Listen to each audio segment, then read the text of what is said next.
नमस्कार मंडळी, श्री स्वामी समर्थ।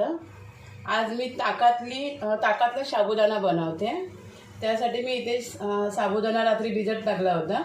एवढा सगळा नाही घेणार, अर्धा खिरीसाठी ठेवणार आहे। इथे ताक घेतलंय एक बाउल, इथे थोडं शेंगदाण्याचा कूट घेतलाय, हिरव्या मिरच्या घेतल्यात 5 आणि तूप लागेल आपल्याला फोडणीसाठी। आम्ही उपवासाला जिरं कोथिंबीर वगैरे काहीच टाकत नाही, त्यामुळे जे साहित्य आहे ते एवढंच आहे। आता आपण फोडणी करून घेऊया पहिल्यांदा। आणि हे तुपामध्येच करायचं। जरा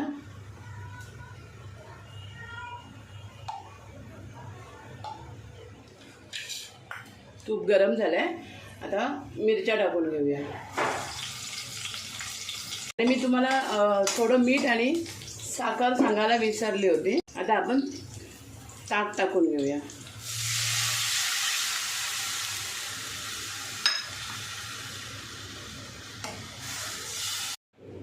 अजून अर्धा बाउल घेतलंय मी ताक। आता थोडीशी साखर टाकूया।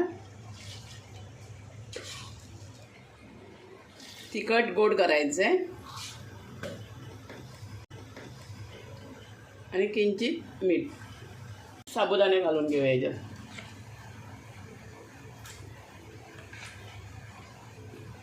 तुम्ही किती लोक खाणार त्याच्यावर अवलंबून आहे। मी या चमच्याने 4 चमचे टाकते।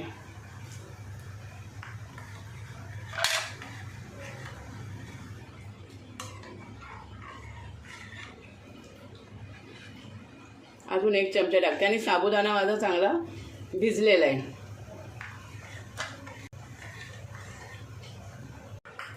आता याच्यामध्ये आपण शेंगदाण्याचा कूट टाकून घेऊया।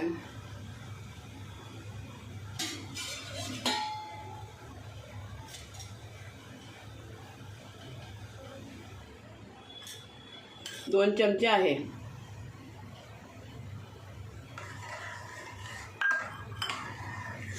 मी याच्या अगोदर दह्यातला साबुदाणा सुद्धा दाखवलेला आहे, तर त्याला पण मला व्ह्यूज चांगले आले होते। म्हणून म्हटलं प्रत्येक वेळेला साबुदाणा खिचडी कशाला दाखवायची ना, म्हणून ताकातला साबुदाणा दाखवते। आणि हे खूप छान होता एकदम। आता याला एक कड आला, उकळी आली की गॅस बंद करायचा। हा बघा मंडळी, आपला ताकातला साबुदाणा तयार झाला। एवढं असं ठेवायचं आणि साबुदाणा ह्यासाठी आदल्या रात्री भिजत टाकायचा, म्हणजे व्यवस्थित फुलला की शिजायला वेळ नाही लागत ते। आता मी याला गॅस बंद करते आणि पहिलं देवाला नैवेद्य ठेवते आणि मग दाखवते। आता मंडळी मी पहिला देवाला नैवेद्य काढते।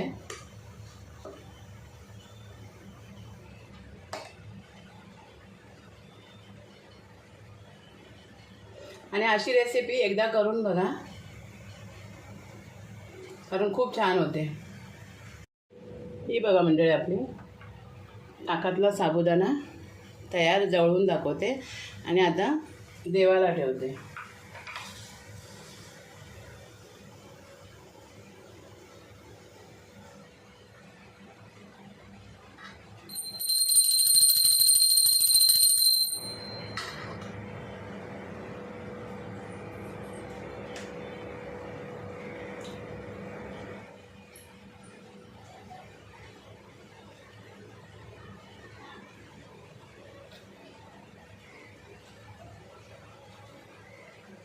व्हिडिओ तुम्हाला आवडला तर एक लाईक करा, शेअर करा आणि सबस्क्राईब करा।